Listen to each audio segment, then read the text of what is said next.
وعلم آدم الاسماء كلها، اور اللہ نے سکھا دیے آدم کو تمام کے تمام نام۔ اب اس میں بھی ایک رائے تو یہ ہے، بلکہ اس میں تقریباً اجماع ہے مفسرین کا، کہ اس سے مراد ہے تمام اشیاء کے نام، اور تمام اشیاء کے نام سے مراد ہے ان کی حقیقت کا علم۔ ہیومن نالج جو ہے اگر آپ اس کا تجزیہ کریں گے تو وہ یہی ہے کہ انسان ایک چیز کو پہچانتا ہے، پھر اس کے لیے ایک نام رکھتا ہے یا کوئی ٹرم اس کے لیے قائم کرتا ہے۔ اس نام یا ٹرم اور اس کے حوالے سے، اصطلاح کے حوالے سے بہت سے حقائق کو اپنے ذہن کے اندر محفوظ کرتا ہے۔ تو گویا کہ ان علم آدم الاسماء کلھا، تمام نام سکھا دیے کل مادی کائنات کے اندر جو کچھ وجود میں آنے والا تھا، ان سب کی حقیقت سے پوٹینشلی حضرت آدم کو آگاہ کر دیا۔ یہ پوٹینشل علم ہے، ہیومن نالج، جو ایکوائرڈ نالج ہے، جو انسان کو سم اور بسم اور اپنے اس دماغ کے کمپیوٹر کے ذریعے سے حاصل ہوتا ہے۔ ایک ہے ریویلڈ نالج جو اللہ وحی کے ذریعے سے بھیجتا ہے، ایک ہے ایکوائرڈ نالج، انسان خود علم حاصل کرتا ہے۔ اس نے آنکھوں سے دیکھا، کان سے سنا، نتیجہ نکالا، اور اس کمپیوٹر نے اس کو پروسیس کیا، اس نتیجے کو کہیں میموری کے اندر سٹور کر لیا۔ یہ کمپیوٹر ہے بہت بڑا۔ پھر کچھ اور دیکھا، کچھ اور سنا، کچھ چھو کر معلوم ہوا، کچھ چکھ کر معلوم ہوا، کچھ سونگھ کر معلوم ہوا، کوئی اور نتیجہ نکلا، اسے وہ پاس میموری کے ساتھ اس کو ٹیلی کیا اور نتیجہ نکالا۔ اس طرح رفتہ رفتہ ان السمع والبصر والفؤاد کل اولئک کان عنہ مسئولا، یہ ایکوائرڈ نالج تین چیزوں سے انسان کو حاصل ہو رہا ہے، سماعت، بصارت اور یہ عقل، جو فائدہ اخذ کرتی ہے، جو اس کو پروسیس کرتی ہے، اس تمام جو سینس ڈیٹا اس کو مہیا ہوتا ہے سینس آرگنز کے ذریعے سے۔ یہ علم ہے جو پوٹینشلی حضرت آدم کو دے دیا گیا۔ اس کی ایکسفولیشن ہو رہی ہے، اب درجہ بدرجہ وہ علم پھیل رہا ہے، بڑھ رہا ہے، اور بڑھتے بڑھتے کہاں تک پہنچے گا ہم کچھ نہیں کہہ سکتے، کہاں سے کہاں پہنچ گیا انسان۔ اس نصف صدی کے اندر علم انسانی میں جو ایکسپلوژن ہوا ہے، میں اور آپ اس کا تصور تک نہیں کر سکتے۔ اکثر بڑے بڑے جو سائنسدان ہیں انہیں تصور نہیں ہے، اس لیے کہ ایک شخص اپنی لائن فزکس کے بارے میں جانتا ہے کیا کچھ ہو گیا، یا فزکس کی بھی کسی شاخ کے بارے میں جانتا ہے، باقی دوسری جو لائن ہے اسے کچھ پتہ نہیں۔ اسپیشلائزیشن کا دور ہے، لہذا جو ایکسپلوژن کہا جائے، دھماکہ ہوا ہے علم کا، اس کا کوئی اندازہ نہیں ہے ہمارے پاس، اور کس تیزی کے ساتھ وہ چیز آگے بڑھ رہی ہے، کس تیزی کے ساتھ ایک چیز آج جو ایجاد ہوئی چند دنوں کے اندر اس کے بعد اس کا نیا کوئی ورژن آ جاتا ہے اور یہ چیز جو آبسولیٹ ہو جاتی ہے۔ کمیونیکیشن کے اندر جو انقلاب عظیم برپا ہوا، تو آپ یہ سمجھیے کہ اقبال نے جو شعر کبھی کہا تھا کہ عروج آدم خاکی سے انجم سہنے جاتے ہیں کہ یہ ٹوٹا ہوا تارا مہ کامل نہ بن جائے، اور یہ مہ کامل بنے گا کب؟ جب دجال کی شکل اختیار کرے گا۔ دجال کون ہوگا؟ جو ان تمام قواعد طبیعہ کے اوپر قابو پا لے گا، جب چاہے گا جہاں چاہے گا بارش برسائے گا، رزق کے تمام خزانے اپنے ہاتھ میں لے لے گا، جو اس کے اوپر ایمان لائے گا اسی کو ملے گا، کسی اور کو نہیں ملے گا، اس کی آواز پوری دنیا میں سنائی دے گی، وہ چند دنوں کے اندر پوری دنیا کا چکر لگا لے گا۔ یہ ساری چیزیں جو حدیث میں دجال کے بارے میں آئی ہے، وہ اسی علم آدم، ایکوائرڈ نالج کے اس حد کو پہنچ جانا کہ وہ ٹوٹل مسٹریز نیچر کی جو ہے وہ اس پر منکشف ہو جائے، اور ان طوائف طبیعہ کو وہ ہارنس کر لے، قابو میں لے آئے اور انہیں استعمال کرے۔ کبھی جب ہمارے کسی بہت 200-300ویں کوئی پیڑھی میں کوئی ہمارے جد امجد ہوں گے جنہوں نے کوئی چٹان دیکھی کہ گری، پتھر پر پتھر ٹکرایا تو آگ اس میں سے شعلہ نکلا، اس کا یہ مشاہدہ کافی ہو گیا آگ پیدا کرنے کے لیے، پتھروں کو ٹکراؤ آگ پیدا کر لو۔ یہ اس دور کی سب سے بڑی ایجاد تھی، آگ، انرجی۔ اب وہ انرجی کہاں سے کہاں پہنچی، وہ آگ نے بھاپ کی شکل اختیار کی، پھر ہم نے بجلی ایجاد کی، اور کب کیا ہے ایٹمک انرجی ہے، اور ڈبل کیا کیا ہے، اللہ عالم۔ ان تمام چیزوں کا تعلق ہے خلافت عرضی کے ساتھ، لہذا فرشتوں کو جو بتایا گیا وہ یہ ہے کہ آدم کو علم بھی دیا جا رہا ہے، صرف اختیار ہی نہیں دیا جا رہا، علم دیا جا رہا ہے۔ وَعَلَّمَ آدَمَ الْأَسْمَاءَ كُلَّهَا ثُمَّ عَرَضَهُمْ عَلَى الْمَلَائِكَةِ، پھر ان تمام اشیاء کو پیش کیا فرشتوں کے سامنے۔ فَقَالَ أَنبِئُونِي بِأَسْمَاءِ هَؤُلَاءِ، اور فرمایا کہ مجھے بتاؤ ان چیزوں کے نام، ان کنتم صادقین، اگر تم سچے ہو۔ قالوا سبحانك لا علم لنا الا ما علمتنا، انہوں نے کہا پروردگار تو پاک ہے ہر نقص سے، ہر عیب سے، ہر ذوف سے، ہر احتیاج سے، مبرہ ہے، منزہ ہے، اعلیٰ ہے، عرفہ ہے۔ لا علم لنا الا ما علمتنا، ہمیں کوئی علم حاصل نہیں سوائے اس کے جو تو نے ہمیں سکھا دیا ہے۔ اس کی تعبیر یہی بہتر معلوم ہوتی ہے کہ ملائکہ کی حیثیت در حقیقت اس کائناتی جو حکومت ہے اللہ کی آفاقی حکومت، اس کے کارندوں کی ہے یا اس کے سول سرونٹس ہیں، تو ہر ایک کو صرف اس کے شعبے کے متعلق علم دیا گیا ہے، علم جامع نہیں ہے، تمام چیزوں کا علم یہ معلوم کرنے کی استعداد ان کے پاس نہیں ہے۔ کوئی فرشتہ فرض کیجیے بارش کے اوپر معمور ہے، کوئی پہاڑوں پر معمور ہے، جس کا ذکر سیرت میں آتا ہے کہ جب طائف میں حضور پر پتھراؤ ہوا ہے تو اس کے بعد ایک فرشتہ حاضر ہوا ہے کہ میں ملک الجبال ہوں، اللہ نے مجھے پہاڑوں پر معمور کیا ہوا ہے، آپ اگر فرمائیں تو جن لوگوں نے آپ کو ستایا ہے یہ جو 27 دن دو پہاڑوں کے درمیان یہ وادی ہے ان کو آپس میں ٹکرا دو کہ یہ پس کر اور سرما بن جائے، آپ نے فرمایا نہیں، کیا عجب، اللہ تعالیٰ ان کی اگلی نسلوں کو ہدایت دے دے۔ تو فرشتے ہیں، کوئی پہاڑوں پر معمور ہے، کوئی کسی خدمت پر معمور ہے، ان کو علم دیا گیا ہے صرف انہی کی اپنی جو بھی فرائض منصبی ہے ان کے شعبے سے متعلق، کل نہیں۔ جامعیت جو ہے علم کی وہ ہے کہ جو حضرت آدم علیہ السلام کو پوٹینشلی دے دی گئی اور جو اب بڑھتے بڑھتے ایک بہت کلامر درخت بن چکا ہے۔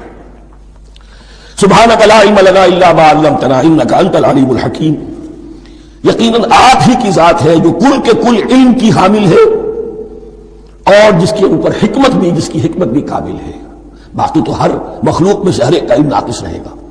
العلیم، کل علم کا جاننے والا تو ہی ہے، الحکیم، کل حکمت وہ تو تیرے ہی پاس ہے۔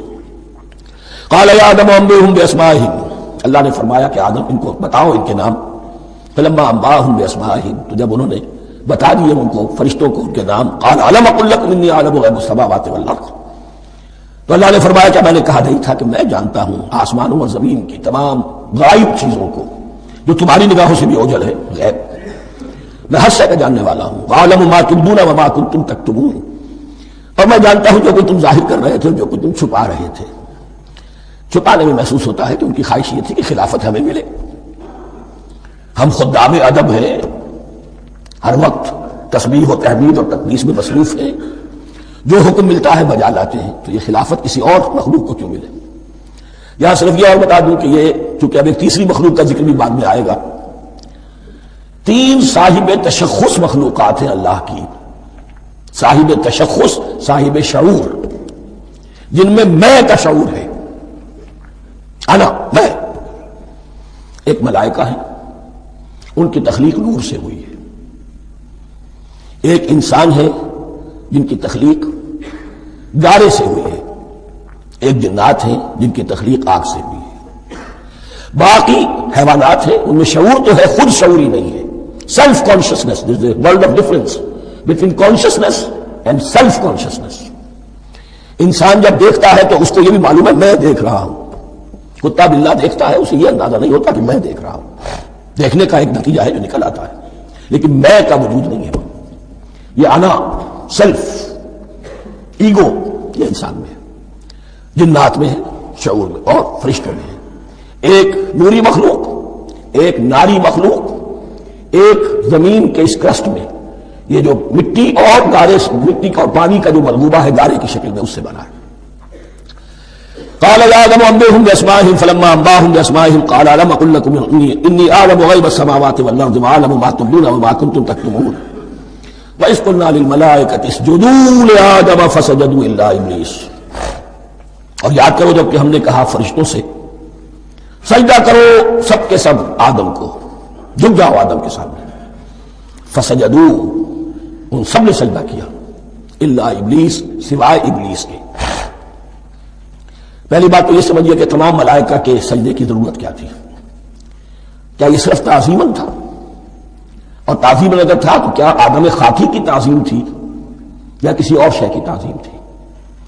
مکی صورتوں میں یہ بات 2 جگہ واضح کی گئی ہے، فَإِذَا سَوَّيْتُهُ وَنَفَخْتُ فِيهِ مِن رُوحِي فَقَعُوا لَهُ سَاجِدِينَ، جب میں اس آدم کی تخلیق مکمل کر لوں اور اس میں اپنی روح میں سے پھونک دوں تب گر پڑنا اس کے سامنے سجدے میں۔ تعظیم اگر ہے تو آدم خاکی کی نہیں ہے، اس کے اندر جو ڈیوائن ایلیمنٹ ہے، جو ڈیوائن سپارک ہے، جو روح ربانی ہے، میری روح، اس کی ہے۔ اور نمبر 2، اس کی حکمت کیا ہے، علت کیا ہے، غرض و غائب کیا ہے؟ جیسا کہ میں نے عرض کیا، اس کائنات کی اس حکومت کے کارندے تو وہ ہیں، خلیفہ بنایا جا رہا انسان کو، جب تک یہ ساری سول سروس اس کے تابع نہ ہو خلافت کیسے کرے گا؟ دیکھیے میں جانا چاہتا ہوں، چوری کرنے کے لیے جانا چاہتا ہوں، راستے میں کتنے فیکٹرز ہوں گے، کتنے فزیکل فینومینا ہوں گے، میں چلنا چاہتا ہوں، میں زمین کو دھکیلتا ہوں، زمین مجھے دھکیلتی ہے، زمین مجھے نہ دھکیلے تو میں کیسے چلوں گا؟ یہ پوری کائنات جو ہے، یہ جب ہم کو ارادہ کرتے ہیں اور کوئی فیل کرتے ہیں تو اس فیل کے پورے ہونے میں، اس کے ظہور میں نہ معلوم کون کون سے ایلیمنٹس ہیں، کون کون سی فورسز آف دی نیچر ہیں جو ہمارے ساتھ موافقت کرتی ہے تو ہم وہ کام کر سکتے ہیں، اور ان سب پر فرشتے معمور ہیں، ہر ایک کی اپنی ڈومین ہے۔ اگر وہ تابع نہ ہو تو خلافت کی کوئی معنی نہیں۔ خلافت دی گئی ہے، یہ ادھر جانا چاہتا ہے جانے دو، یہ نماز کے لیے مسجد میں جانا چاہتا ہے جانے دو، یہ چوری کے لیے نکلا ہے نکلنے دو، اس لیے کہ اس کو جو اختیار دیا گیا ہے، اس کے اختیار کے استعمال میں یہ تمام جو قوتیں ہیں وہ اس کے ساتھ موافقت کرتی ہیں، تب اس کا کوئی ارادہ، وہ اچھا ہو یا برا، وہ پایہ تکمیل کو پہنچ سکتا ہے۔ یہ گویا کہ سبارڈینیشن اس کے لیے سمبل کہ تمام فرشتوں کو جھکا دیا گیا۔ البتہ اس آیت میں ایک مغالطہ پیدا ہوتا ہے، الا ابلیس، سوائے ابلیس کے۔ مغالطہ یہ پیدا ہوتا ہے کہ شاید وہ بھی فرشتہ تھا، اس لیے کہ حکم تو فرشتوں کو دیا گیا تھا۔ پھر نوٹ کیجئے، اس سے پہلے، بہت پہلے سورہ کہف نازل ہو چکی ہے، اور سورہ کہف میں فرما دیا گیا ہے کان من الجن ففسق عن امر ربی، وہ جن تھا پس اس نے سرکشی کی اپنے رب کے حکم سے۔ فرشتے کی شان یہ نہیں ہے، وہ اللہ کے کسی حکم کی سرتابی نہیں کرتا۔ لا یعصون اللہ ما امرهم ویفعلون ما یؤمرون، وہ اللہ کے کسی حکم کی نافرمانی نہیں کرتے اور جو حکم ملتا ہے بجا لاتے۔ یہ جنات کے اندر اختیار تھا، جیسے اختیار انسانوں کو دیا گیا ہے۔ جنات میں نیک بھی ہیں، بد بھی ہیں، اعلیٰ بھی ہیں، ادنا بھی ہیں، جیسے انسانوں میں۔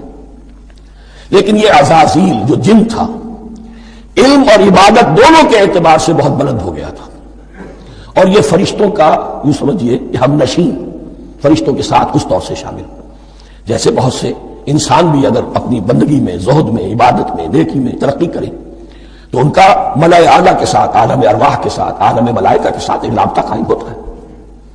اسی طریقے سے وہ جو عزازیل تھا، جن ہونے کے باوجود اپنی نیکی، عبادت، پارسائی اور اپنے علم میں فرشتوں سے بہت آگے تھا، اس لیے معلم الملکوت کی شکل اختیار کر چکا تھا۔ اس کو اپنی زوم تھا، یہ بات جیسا کہ میں نے عرض کیا 7 مرتبہ قرآن میں یہ بات آئی ہے، قصہ ابلیس و آدم، کہ فرشتوں کو حکم ہوا کہ سجدہ کرو، سب جھک گئے، ابلیس نے سجدے سے انکار کر دیا 7 مرتبہ۔ یہ 7ویں مرتبہ ہے جو ہم پڑھ رہے ہیں، مصحف میں پہلی مرتبہ آ رہا ہے، ترتیب نزول میں 7ویں مرتبہ آ رہا ہے۔ یہ آدم و ابلیس کا قصہ اس سے آگے سورہ اعراف میں آئے گا، پھر سورہ ہجر میں آئے گا، سورہ بنی اسرائیل میں آئے گا، سورہ کہف میں آئے گا، سورہ طٰہٰ میں آئے گا، سورہ صاد میں آئے گا، 6 مرتبہ مکی قرآن میں، 1 مرتبہ یہاں۔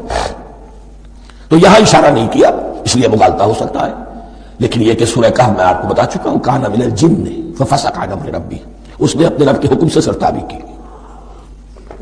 نام اس کا عزازیل تھا، ابلیس اس کا صفاتی نام ہے اب، اس لیے کہ اب لسع یبلسو کے معنی ہوتے ہیں مایوس ہو جانا۔ یہ اللہ کی رحمت سے بالکل مایوس ہے، اور مایوس جو ہو جائے وہ شیطان ہو جاتا ہے۔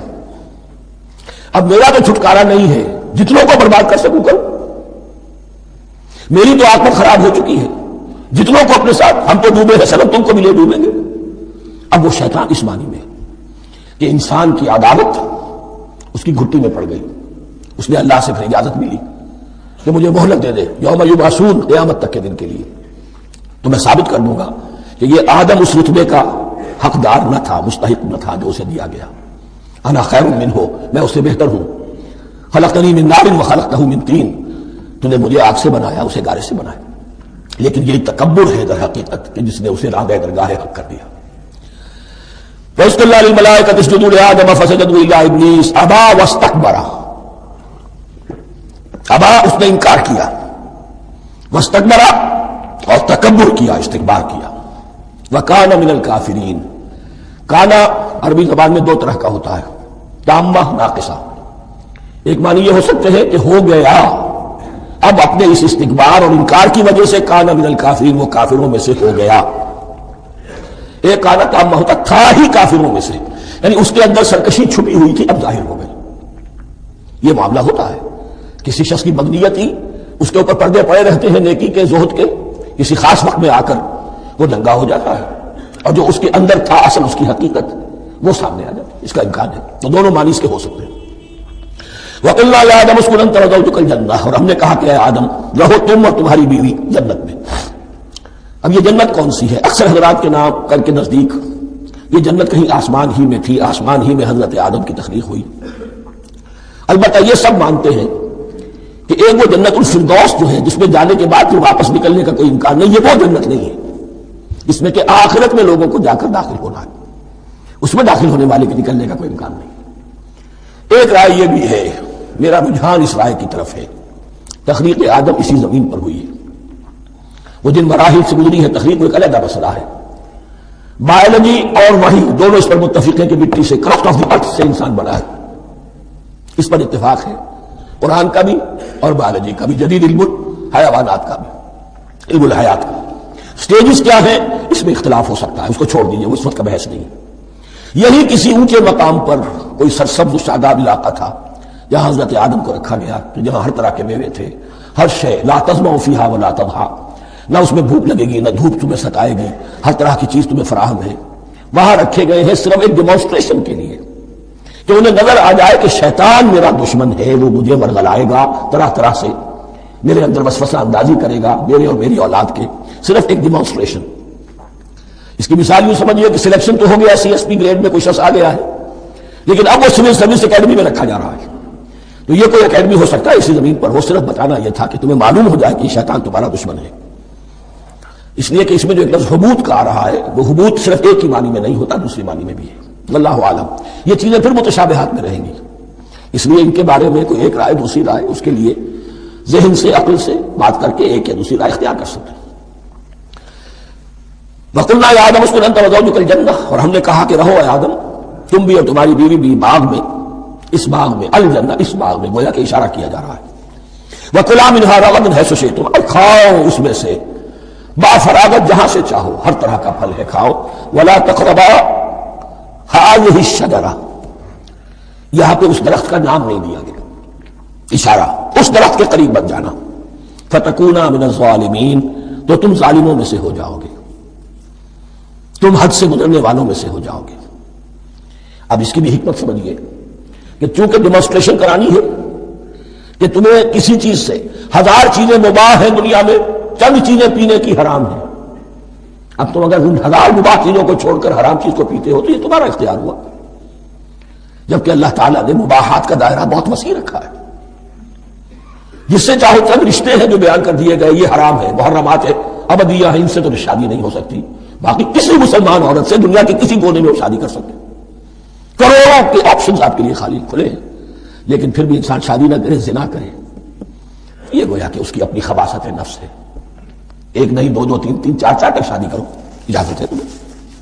تو اس اعتبار سے مباحات، اب یہ پورا باغ تمہارے لیے مباح ہے، بس ایک درخت ہے اس کے پاس نہ جانا، اور درخت کا نام لینے کی کوئی ضرورت نہیں۔ تو آزمائش تھی نا، صرف ایک آزمائش اور اس کی ڈیمانسٹریشن۔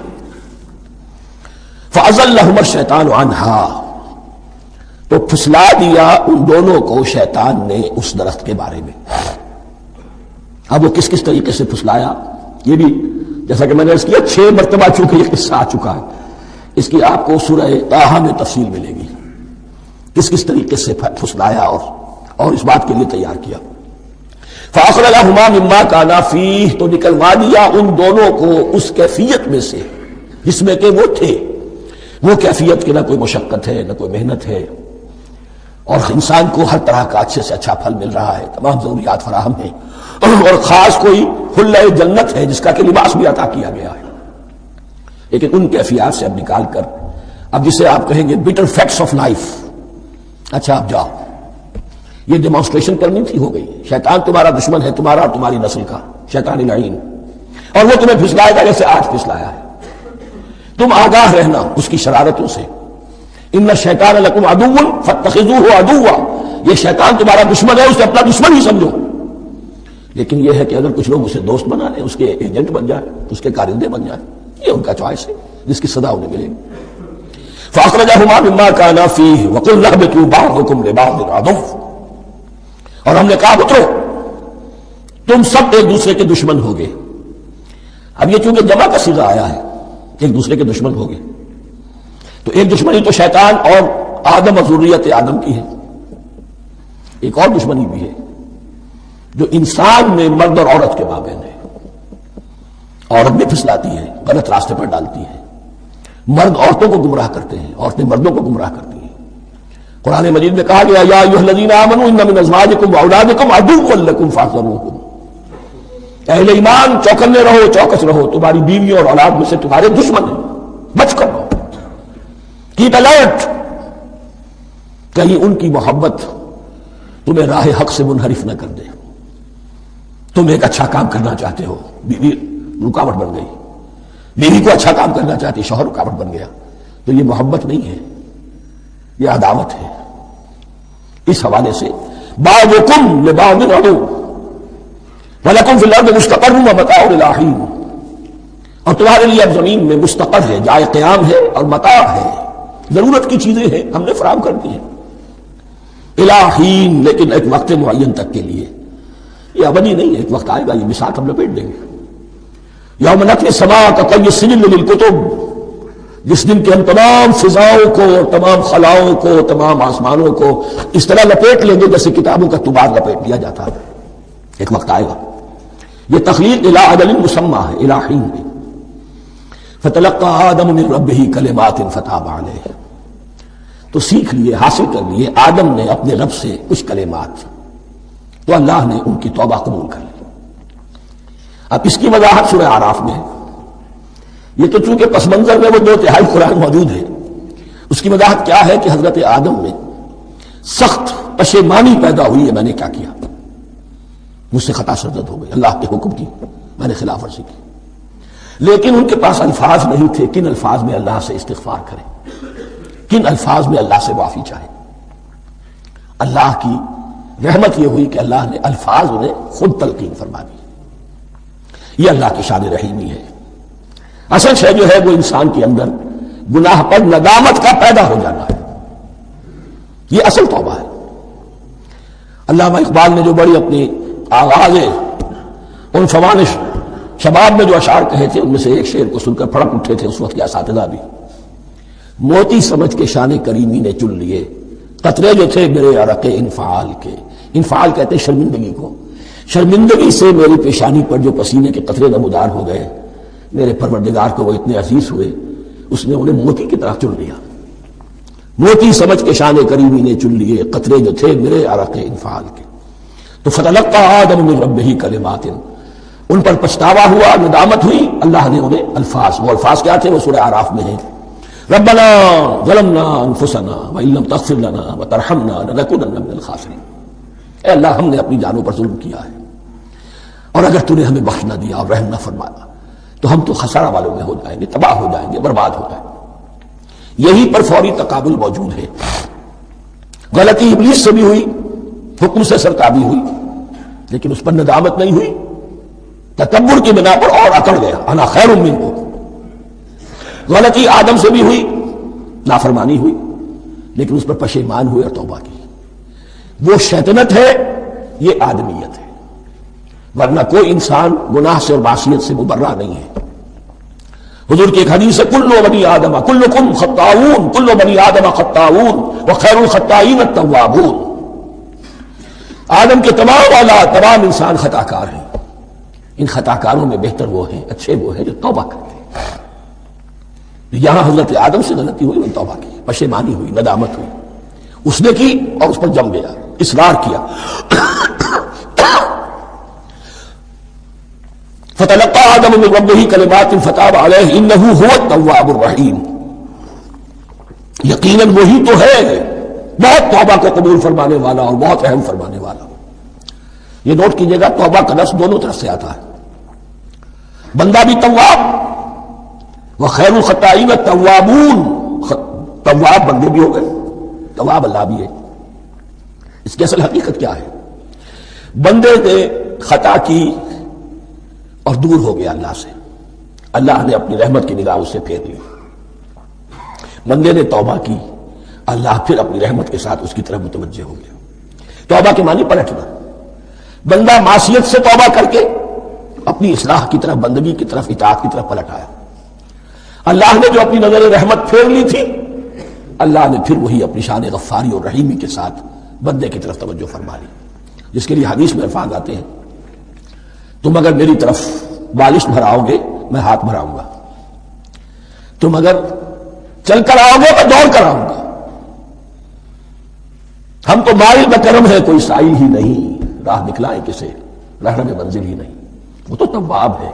بس فرق یہ ہے کہ تابا بندے کے لیے ہوگا تو الہ ہوگا، تابا الہ، انی تم تو الیک، اور جب اللہ کی طرف سے ہوگا تابا علیہ، وہ اعلیٰ ہوگا، اس پر توبہ کی، یعنی اللہ کی بلند شان ہے تو انسان توبہ کرتا ہے تو اس کی طرف توبہ کرتا ہے، اللہ کی شان کیا ہے وہ توبہ کرتا ہے تو بندے پر اعلیٰ، فتاب علیہ انہ هو التواب الرحیم۔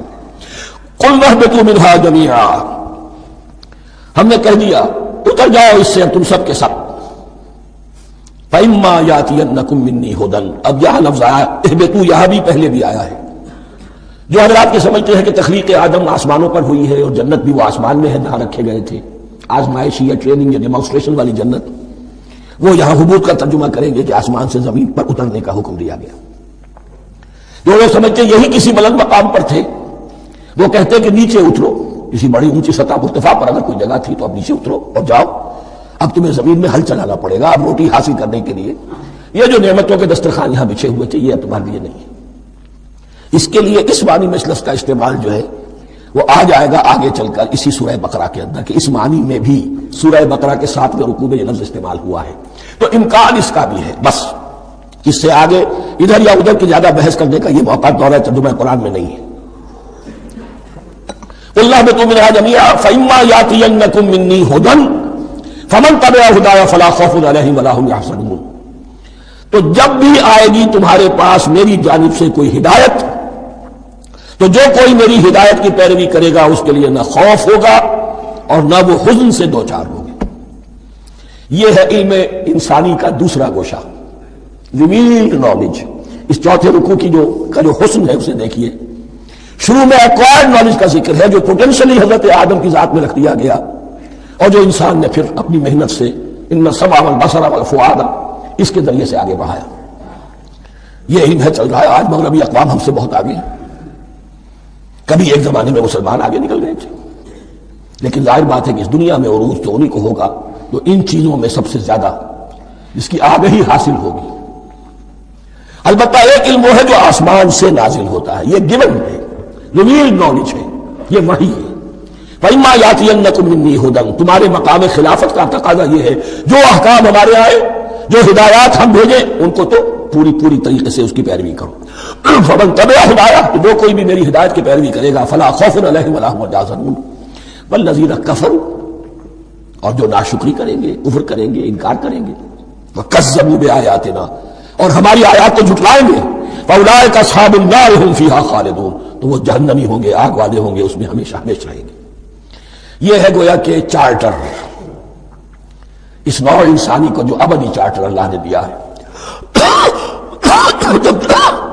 جبکہ زمین کا چارج دے دیا گیا خلیفہ کی حیثیت سے۔ یہاں یہ 4 رکوع جو ہے سورہ بقرہ کے جو میں نے عرض کیا تھا، قرآن کی دعوت، قرآن کا بنیادی فلسفہ، اس پر یہ جام ہے، اور یہ مکی صورتوں کے مضامین کا خلاصہ۔ اب یہاں سے شروع ہو رہا ہے 5ویں رکوع سے مسلسل 10 رکوع، مسلسل خطاب ہے بنی اسرائیل سے۔ البتہ ان میں ایک تقسیم ہے، پہلے رکوع میں دعوت ہے۔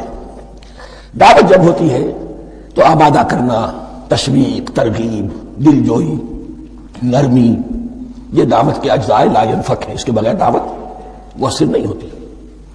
لہذا ان 7 آیات میں یہ یوں سمجھیے کہ ان 10 رکوعوں کے لیے یہ بمنزلہ فاتحہ ہے، جیسے سورہ فاتحہ 7 آیتوں کی، ایسے ہی اس دعوت سابقہ امت مسلمہ کو دعوت دی جا رہی ہے۔ تو کس طرح دی جا رہی ہے؟ یہ کون تھے؟ یہ بھی مسلمان ہی تو تھے نا، کافر تو ہو گئے حضور کا انکار کر کے، ورنہ وہ موسیٰ کے ماننے والے، شریعت ان کے پاس، بڑے بڑے علماء ان میں، علم کا چرچا ان میں سب کچھ تھا، ان کو دعوت دی جا رہی ہے۔ لیکن میں اس لیے آپ کو چاہتا ہوں، اس کو توجہ دلا رہا ہوں، آج اگر مسلمانوں میں جو غافل ہو گئے، اپنی حقیقت کو بھول گئے، اپنے فرض منصبی سے غافل ہو گئے، دنیا کے اور قوموں کی طرح کی ایک قوم بن کر رہ گئے، اگر کوئی ایک داعی گروہ کھڑا ہو، کوئی جماعت، کوئی فرد، اور اس سے جماعت بنے تو ظاہر بات ہے سب سے پہلے اسے اسی امت کو دعوت دینی ہوگی، اس لیے کہ دنیا تو اسلام کو پہچانے گی اس امت کے حوالے سے۔ فزیشین ہیل بائی سیلف، پہلے یہ تو ٹھیک ہو، یہ کہیں پر صحیح اسلام کا نمونہ پیش کرے تو دنیا کو دعوت دے سکو گے، آؤ دیکھو یہ ہے اسلام۔ اس لیے ان کو جو دعوت دینے کا اسلوب ہونا چاہیے وہ عکس ہوگا اس اسلوب کا جو ان 7 آیات میں ہمارے سامنے آ رہا ہے۔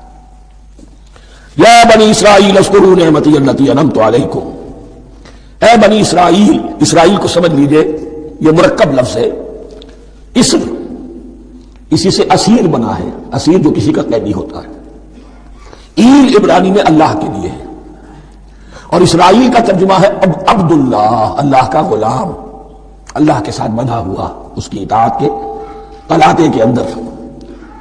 یہ اسرائیل یہ لقب ہے حضرت یعقوب علیہ السلام کا، ان کے 12 بیٹے تھے، 12 بیٹوں سے جو نسل چلی وہ بنی اسرائیل ہے، انہی میں حضرت موسیٰ کی بعثت ہوئی اور تورات انہیں دی گئی، پھر یہ ایک بہت بڑی امت بنے۔ ان پر 4 ادوار آ چکے تھے قرآن مجید کے نزول کے وقت تک، 2 مرتبہ اللہ کی رحمت کی بارشیں ہوئیں، انہیں عروج نصیب ہوا، 2 مرتبہ ان کو دنیا پرستی، شہوت پرستی، اللہ کے احکام کو پس و پیش ڈال دینے کی سزا میں عذاب کے کوڑے ان پر پرسے۔ اس کا ذکر آئے گا سورہ بنی اسرائیل کے پہلے رکوع میں۔ اس وقت جب کہ قرآن نازل ہو رہا ہے، اس وقت وہ اپنے اس زوال کے دور میں تھے۔ حال یہ تھا کہ حضور صلی اللہ علیہ وسلم کی بعثت سے پہلے ہی 2nd ٹیمپل بھی شہید کیا جا چکا تھا، گرایا جا چکا تھا۔ حضرت سلیمان نے جو بنایا تھا ہیکل سلیمانی، جس کو یہ 1st ٹیمپل کہتے ہیں، اسے نبوکدنضر نے گرا دیا تھا حضرت مسیح سے بھی کئی 100 سال پہلے۔ لیکن اس کے بعد پھر یہ رومنز نے سن 70 عیسوی میں حضور کی ولادت سے 500 برس پہلے ان کا یہ یروشلم تباہ و برباد ہوا، اس میں لوگوں کو قتل کیا گیا، قتل عام ہوا، اور 2nd ٹیمپل جو ہے وہ بھی گرا دیا گیا، جو اب تک گرا پڑا ہوا ہے۔ صرف ایک ویلنگ وال ہے جس کے پاس جا کر یہودی جو ہے ماتم کر لیتے ہیں، روتے ہیں، اور اب وہ بنانے پر تلے ہوئے ہیں اپنا 3rd ٹیمپل، اس کے نقشے بن چکے ہیں، بلو پرنٹ بن چکے ہیں۔ لیکن بہرحال جس وقت قرآن نازل ہو رہا تھا یہ بہت ہی پستی میں تھے۔ اس کے بارے میں فرمایا اے بنی اسرائیل ذرا یاد کرو میرے اس انعام کو جو تم پر ہوا۔ وہ انعام کیا ہے؟ میں نے تمہیں اپنی کتاب دی، نبوت سے سرفراز فرمایا، اپنی شریعت تمہیں عطا فرمائی، تمہیں داؤد، تمہارے اندر داؤد اور سلیمان جیسے بادشاہ اٹھائے جو بادشاہ بھی تھے، نبی بھی تھے۔ وَأَوْفُوا بِعَهْدِي، اور میرے وعدے کو پورا کرو تاکہ میں بھی اپنے وعدے کو پورا کروں۔ یہ وعدہ ہے جو کتاب استثناء جو ہے اولڈ ٹیسٹمنٹ کی، ڈیوٹرانومی، اس کے 18ویں باب کی آیت نمبر 18 اور 19 میں حضرت موسیٰ سے خطاب کر کے اس میں اللہ نے یہ الفاظ فرمائے، میں ان کے بھائیوں میں سے تیرے مانند ایک نبی برپا کروں گا اور اس کے منہ میں اپنا کلام ڈالوں گا، اور وہ وہی کچھ بتائے گا جو میں اس سے کہوں گا۔ یہ گویا کہ حضرت موسیٰ علیہ السلام کی امت کو بتایا جا رہا تھا کہ نبی آخر الزماں آئیں گے اور تمہیں انہیں قبول کرنا ہے۔ قرآن مجید میں اس کا بڑا تفصیلی ذکر سورہ اعراف میں آئے گا انشاءاللہ، لیکن یہاں فرمایا اوفوا بعہدی اوفوا بعہدکم، تم میرا عہد پورا کرو، میرے اس نبی کو تسلیم کرو، اس پر ایمان لاؤ، اس پر کی صدا پر لبیک کہو، تو میں تمہیں میرے انعام و اکرام اور بڑھتے چلے جائیں گے۔ وَإِيَّايَ فَارْهَبُونِ، اور صرف مجھ سے ڈرو۔ وَآمِنُوا بِمَا أَنزَلْتُ مُصَدِّقًا لِمَا مَعَكُمْ، اور ایمان لاؤ اس پر جو میں نے نازل کیا ہے، جو تمہارے پاس جو تورات ہے اس کی تصدیق کرتے ہوئے آیا ہے۔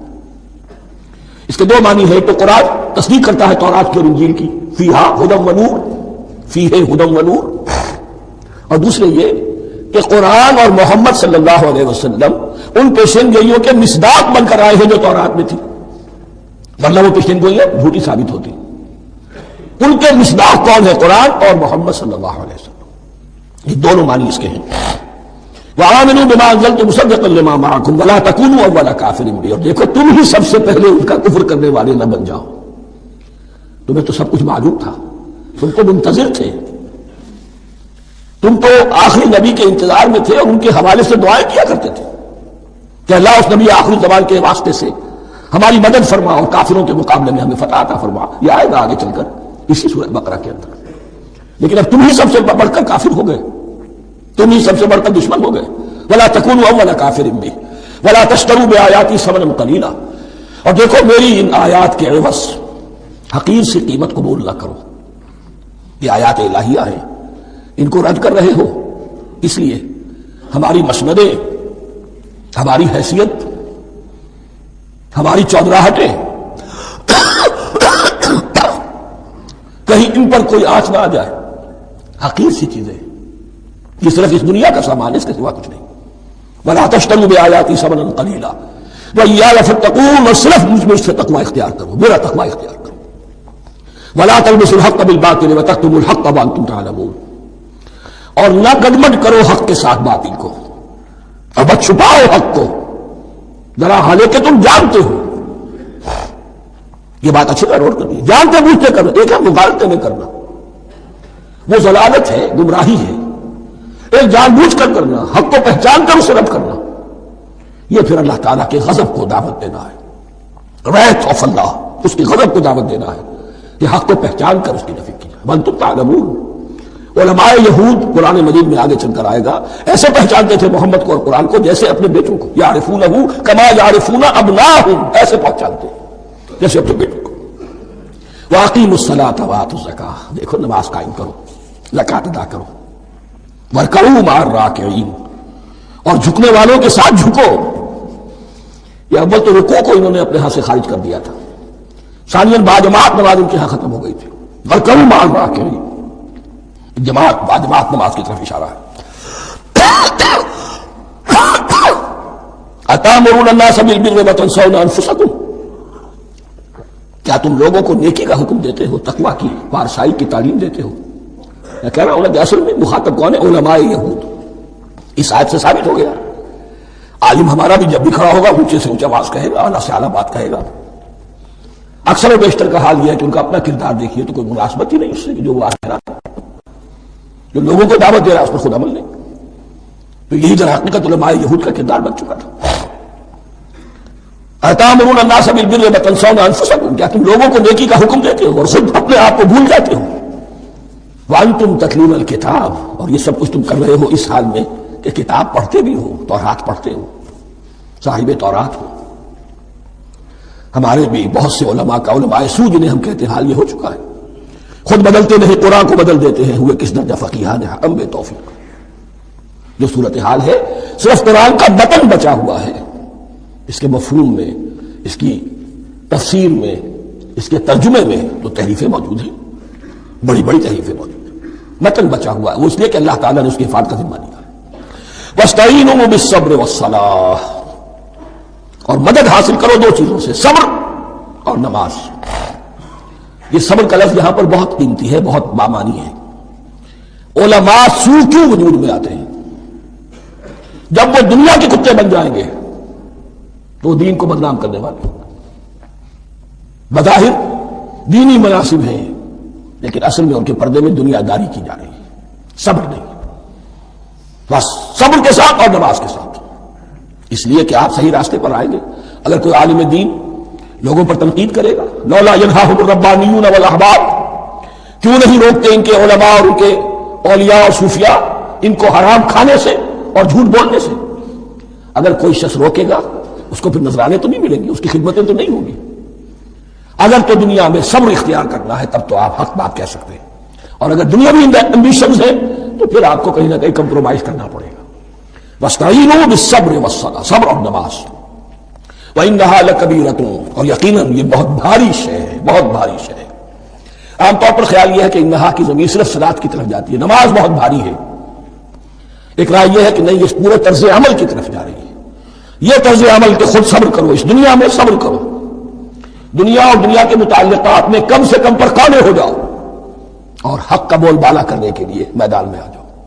یہ طرز عمل، اور اس میں پھر نماز، الصلاۃ و عماد الدین.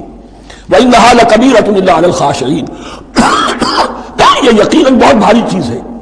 یہ روش، یہ رویہ بھی بہت بھاری اور نماز بھی بہت بھاری ہے، سوائے ان خشوع رکھنے والوں کے، ڈرنے والوں کے جن کے دل جھک گئے ہیں اللہ کے سامنے. الذین یظنون انہم ملاقو ربہم، جنہیں یہ یقین ہے کہ انہیں اپنے رب سے ملاقات کرنی ہے، جیسا کہ میں نے شروع میں توجہ دلائی تھی. وبالآخرۃ ہم یوقنون، یہ ایمان بالآخرت ہے جو انسان کو سیدھا رکھتا ہے عمل کے میدان میں.